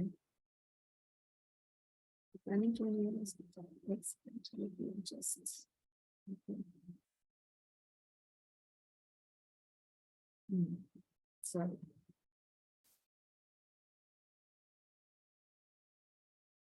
तो प्रभुपाद यहाँ बता रहे हैं कि इस बात से शुकदेव गोस्वामी ये भी बताना चाह रहे हैं कि जो हाईएस्ट परफेक्शन वो बता रहे हैं योगी, क्योंकि पूरा चैप्टर ये 3 अध्याय जो भक्ति योग की महिमा पे है, वो ये भी बता रहे हैं कि भाई टॉप मोस्ट ट्रांसेंडेंटलिस्ट या परमहंस उसी को मानो जिसको भगवान की कथा में रुचि है और गुणों का व्याख्यान करने में रुचि है। ऐसे वाले को नहीं जो बहुत महान योगी है या जो बहुत महान ज्ञानी है या जो ब्रह्म की प्राप्ति करना चाहता है, ऐसे को महान मत मानो जिनकी जनता उन्हीं के पीछे घूम रही होती है। मगर भागवत कह रही है कि वाकई में महान कौन है, सबसे टॉप मोस्ट कौन है, उसका परिचय शुकदेव गोस्वामी यहाँ अलग दे रहे हैं। Therefore, the highest perfection of transcendental realization is to take pleasure in hearing and describing the transcendental qualities of the Lord and not in merging into his impersonal Brahman existence as the impersonalist monists aspire. है ना? तो इस श्लोक से ये भी बात बता रहे हैं। और फिर अब क्या बता रहे हैं, इस 8वां श्लोक बहुत अच्छा है, तो 11वें 12वें तक श्लोक जो इंट्रोडक्टरी है, बड़े अच्छी अच्छी बातें बता रहे हैं। अब श्रीमद् भागवत के बारे में बता रहे हैं कि ये जो भागवत पुराण है, क्योंकि टॉप मोस्ट ट्रांसेंडेंटलिस्ट क्या करते हैं, भगवान के गुण और कथा में रमते हैं, इसीलिए अब 8वें श्लोक में कह रहे हैं, इसीलिए मैं तुम्हें भागवत का संदेश देने वाला हूं। अब मैं भागवत बोलूंगा जो मैंने अपने पिताजी से सुना है और जो ब्रह्म संहितम है, ब्रह्म संहिता नहीं, ब्रह्म संहितम श्लोक पढ़ते हैं फिर हम लोग देखेंगे। तो क्योंकि पिछले श्लोक में बता दिया कि टॉप मोस्ट चीज यही है, भगवान की लीला कथा में रमना, और इसीलिए क्या करूंगा, so thus I am going to speak Srimad Bhagavatam which is full of the narrations of the qualities and pastimes of Krishna. इदम भागवतम नामम पुराणम ब्रह्म संहितम अधीतवान द्वापरादो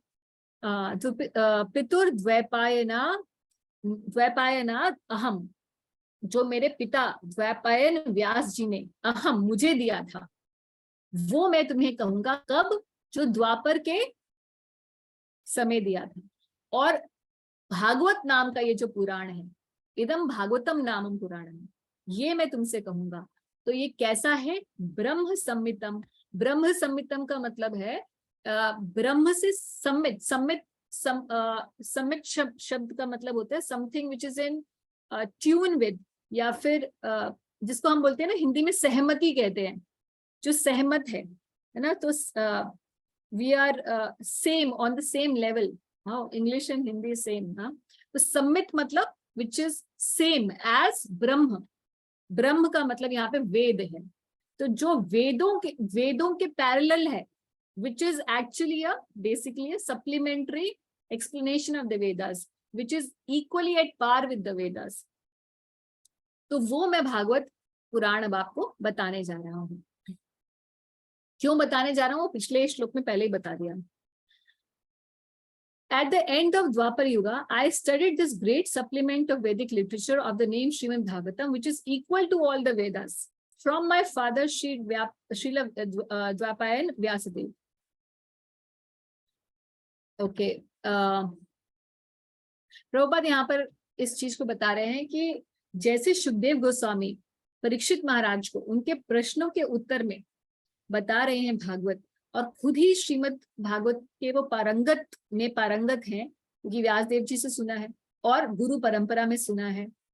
ऐसे ही कोई भी बोनाफाइड पर्सन जो शिष्य बनना चाहता है, श्रीमद् भागवतम को स्वीकार करना चाहता है, वही कर सकता है जो परंपरा में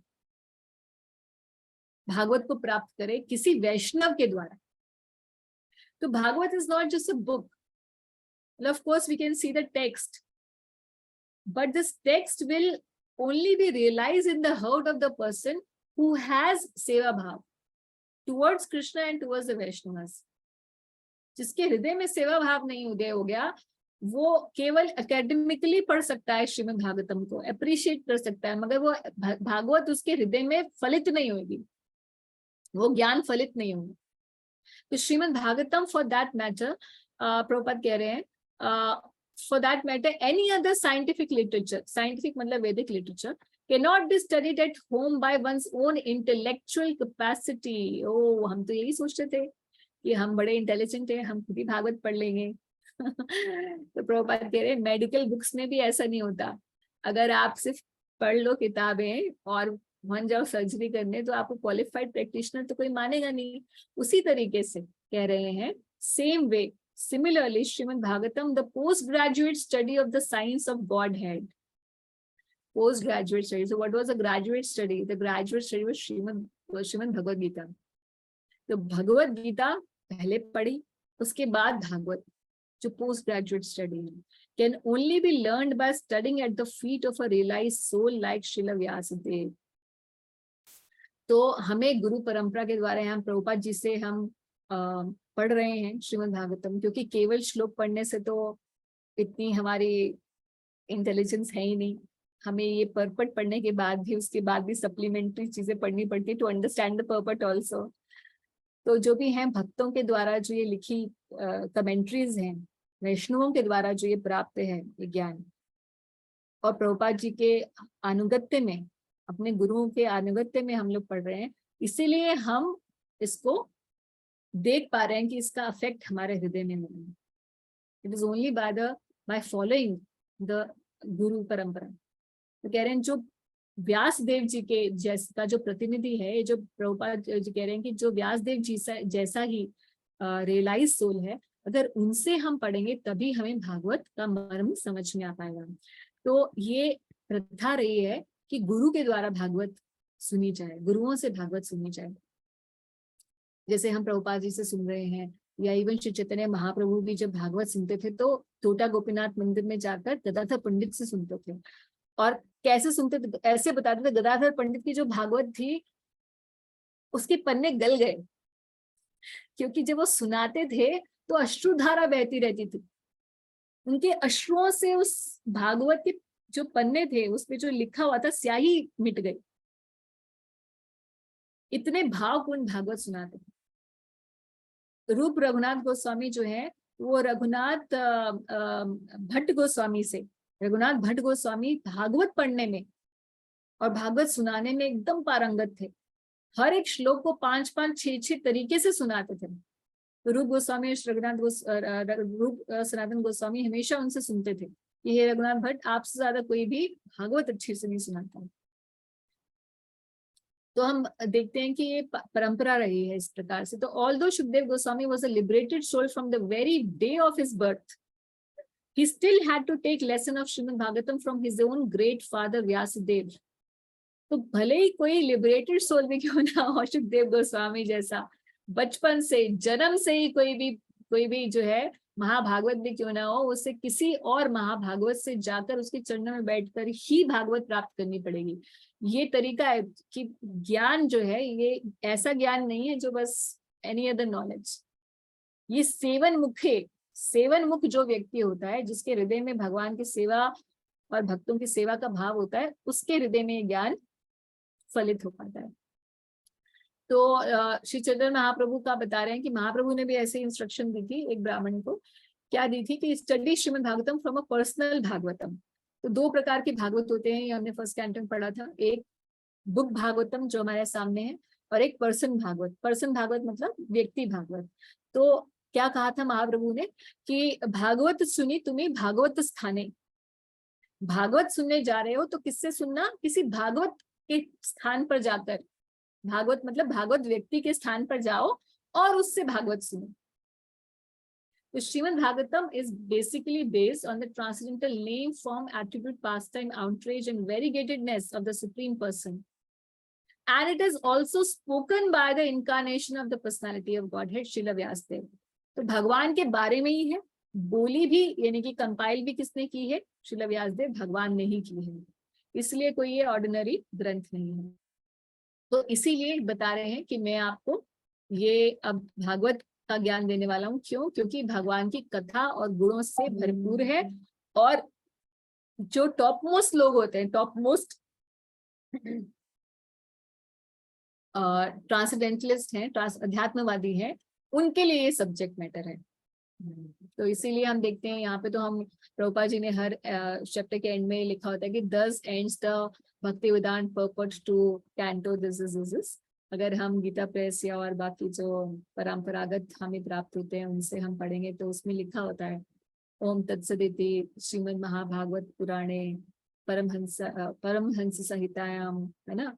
तो ऐसे बड़ा लंबा डिस्क्रिप्शन भी होता है कि ये परमहंस संहिता है, बार बार लिखा होता है, हर पेज पे लिखा होता है कि परमहंस संहिता है भागवत। तो यही इस बात से ही हम सुखदेव गोस्वामी की समझ रहे हैं। और फिर क्या कह रहे हैं आगे? O saintly king, I was certainly situated perfectly in transcendence and yet I was still attracted by the delineation of pastimes of the lord who is described by enlightened verses. तो ये हम जानते हैं सुखदेव गोस्वामी के बारे में कि पहले से ही वो थे। तो अपना एग्जाम्पल देते हुए कह रहे हैं कि मैं पहले से ही, बचपन से ही I was perfectly in transcendence, perfect transcendentalist थे, मगर फिर भी भगवान की गुणों और भगवान की लीलाओं से मैं आकर्षित हो गया। तो ये बात हमने, आपको ये पता है कि हमने कौन से वर्ष में पढ़ी थी? एक का पूरा चैप्टर था Atmarama verse, first canto 7th chapter था आत्माराम वर्स, हमने पढ़ा था। वहां पर हमने ये पढ़ा था कि कैसे आत्माराम मुनियों के लिए भी, जो अपने आत्मा में ही रमते हैं, ऐसे लोगों के लिए भी श्री कृष्ण के गुण और उनकी लीलाएं जो है दिव्य हैं। कैसे दिव्य है, कैसे परिचय प्राप्त होता है कि आत्माराम लोगों को भी आकर्षित कर लेती है। तो एक सेकंड, आगे 12th श्लोक पे आते हैं। ये 12th श्लोक थोड़ा सा बड़ा है, 10वीं पे ही आए हम। ओ अच्छा, मैंने सोचा था आज हम 12 तक कर लेंगे। चलिए हम 10 के आगे फिर नेक्स्ट क्लास में करते हैं, क्योंकि इसमें थोड़ा एक्सप्लेनेशन ज्यादा है 10th एंड ऑनवर्ड्स। कोई प्रश्न है किसी का तो पूछ सकते हैं, और then we will finish the class.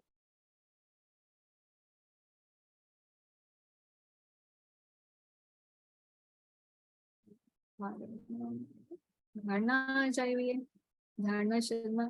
हरे कृष्णा। हरे कृष्ण माता जी। कैसे बच्चे? मैं ठीक हूँ, आप कैसे हो? हाँ एकदम बढ़िया। ठीक है, so no questions, everything done. कैसे आप लोगों के क्वेश्चन नहीं होते? मेरे तो भी इतने सारे क्वेश्चन है। Okay, doctor Neha. Yes doctor Neha ji. Hare Krishna माता जी। हरे Krishna. Pranam. Last line, Mataji, in the last shloka that we were reading in the purport of Srila Prabhupada, ji that Bhagavad Gita is a sound incarnation of the Lord, spoken by the Lord himself, and Srimad Bhagavatam is the sound representative of the Lord. हम कहाँ पर हैं? इससे पीछे वाले Last purport जो हम पढ़ रहे थे माताजी, 9th में 8th में। Srimad Bhagavatam is the sound. एक second, let me highlight this. Bhagavad Gita is a sound incarnation of Lord because it is spoken by the Supreme Lord, and Srimad Bhagavatam is a sound representation of the Lord because it was spoken by the incarnation of Lord about the activities of the Lord. हाँ जी, बताइए question. माताजी वो difference पूछ रहे थे, जैसे बोलते हैं कि the Srimad Bhagavatam is Lord Krishna himself. So Yes. what is the difference like between the representative and the incarnation? देखो टेक्निकली तो कोई डिफरेंस नहीं है, क्योंकि दोनों ही भगवान के स्वरूप है। भगवद गीता भी और श्रीमद् भागवतम भी भगवान का ही स्वरूप है, दोनों ही। भगवद गीता को ये इसलिए बोला कि भगवान खुद बोल रहे हैं, इसलिए साउंड इनकारनेशन है। और क्योंकि श्रीमद् भागवतम भगवान ने खुद नहीं बोली है, but it is a sound representation. अगर देखा जाए टेक्निकली तो इन दोनों में डिफरेंस है स्मृति और श्रुति का। तो स्मृतियां वो होती हैं वेद शास्त्र, जो कि भगवान स्वयं बोलते हैं। भागवत हालांकि भगवान ने स्वयं नहीं बोली, मगर ये श्रुति वो होती है जो भगवान स्वयं बोलते हैं। जैसे 4 वेद और भगवद गीता, ये श्रुति है। So not even 1 word can change, इसीलिए साउंड इनकारनेशन बोला है भगवान का, वेदों को भी और भगवद गीता को भी। और श्रीमद् भागवतम जो है वो स्मृति है। तो अगर मैं आपको बता रही होंगी तो हो सकता है आई मे paraphrase it and use my own language. So it is spoken about the Lord but not exactly by the Lord. हालांकि व्यासदेव जी नहीं लिखा है, मगर हम देख रहे हैं कि यहाँ सुखदेव गोस्वामी बता रहे हैं अपने द्वारा, अपने लैंग्वेज में सेम ज्ञान दे रहे हैं, but he can paraphrase it. And Sutta Goswami is also talking about the same subject matter. Bhagavat शुरू हो रही है एक्चुअल में 2nd कैंटो से, मगर पूरा जो 1st कैंटो है वो उसका बेसिस है, जिसको सुखदेव गोस्वामी ने नहीं बोला, सूत गोस्वामी ने बोला। और जब व्यासदेव जी ने रिकॉर्ड किया तो इस कॉन्वर्सेशन को भी रिकॉर्ड कर लिया, जो कि एक्चुअली परीक्षित और सुखदेव जी के बीच में नहीं है। आप समझे? So exact it can include and exclude things while being narrated. Okay, Master. है ना? तो this is the difference which Prabhupada is trying to highlight here. Good question. Okay. Anything else? चलिए, at the appropriate time I will bring up the topic of Raganuga and Vedi again, because it's a very intense and very important subject matter. At least जो भक्तों को 4-5 साल हो गए हैं भक्ति करते हुए, उनको इस बारे में और क्लैरिटी होनी चाहिए, तो कभी दोबारा से हम करेंगे। मोनिका जी, हरे कृष्णा। हरे कृष्णा माता जी। हरे एक कृष्णा। छोटा सा क्वेश्चन मैंने लिख के भेजा है, आप एक बारी देख लेंगे क्या? But should be aware when training people in one place because now I'm ये प्रैक्टिकल क्वेश्चन है। मोनिका जी ने पूछा कि what should be our behavior while interacting with people in worldly places because now our interest to participate in worldly matters has gone। तो बहुत अच्छी बात है, ये सबके लिए एप्लीकेबल है। तो भक्तिविनोद ठाकुर जी कहते हैं कि जैसे हम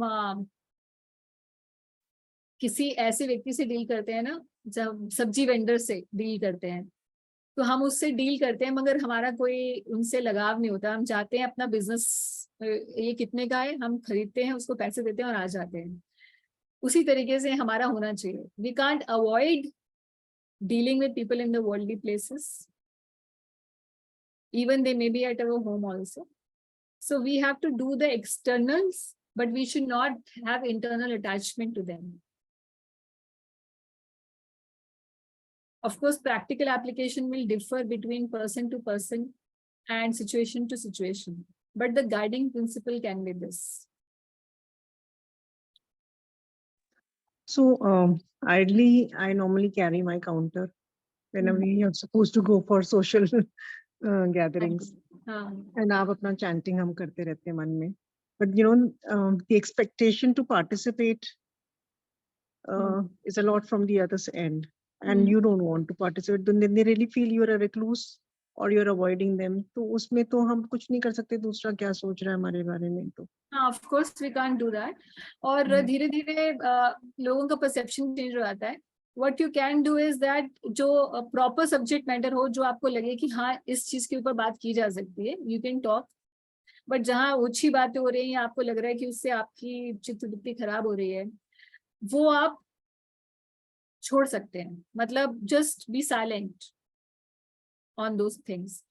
कई बार क्या होता है कि हम किसी को कोई गलत बात चल रही है, मान लीजिए कि हम किसी गैदरिंग में खड़े हैं और कोई गलत बात चल रही है जो कि हमारे मॉरल्स या एथिक्स या हमारे हायर प्रिंसिपल्स से मेल नहीं खाती, तो लोगों को बोलने के लिए केवल हाँ हाँ हाँ हाँ yes yes yes you are right नहीं बोलना चाहिए।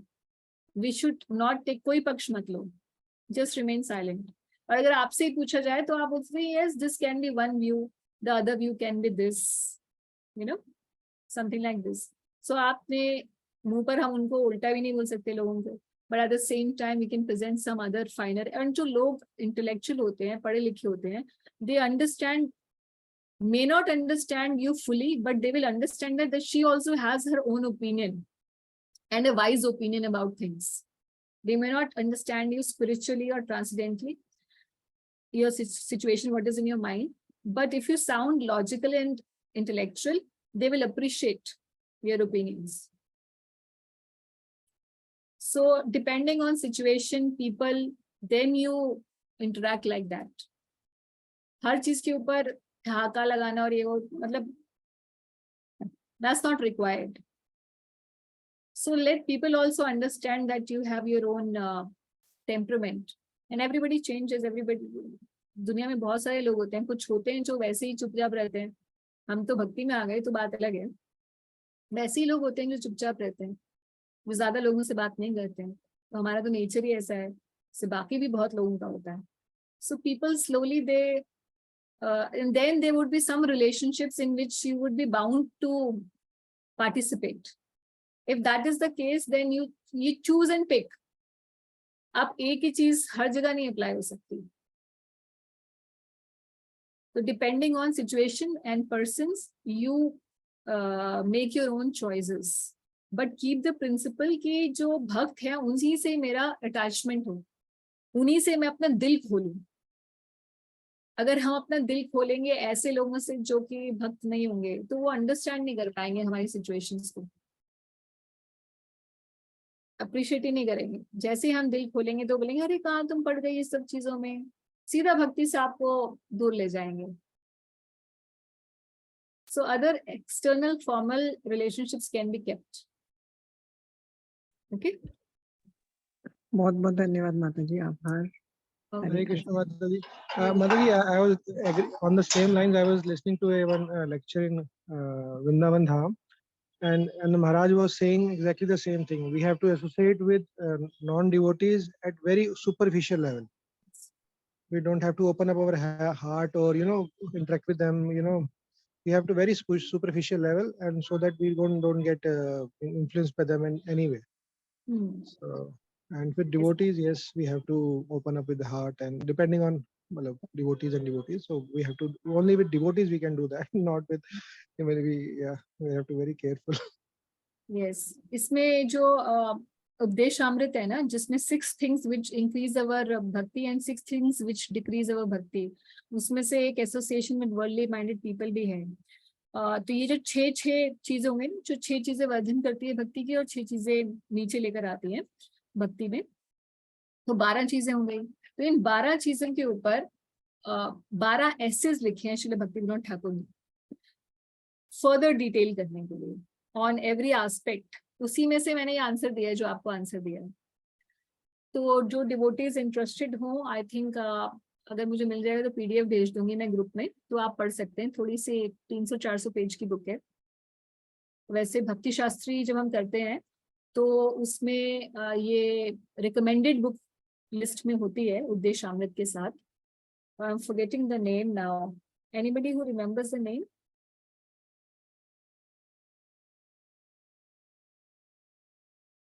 एनीवेज मैं भेज दूंगी आप उनको. सो आप उसमें से जो डिवोटीज इंटरेस्टेड है वो और ज्यादा, जिसने उपदेशामृत ऑलरेडी पढ़ ली है और फर्दर उनको और उसमें इंसाइट चाहिए, तो they can look into that.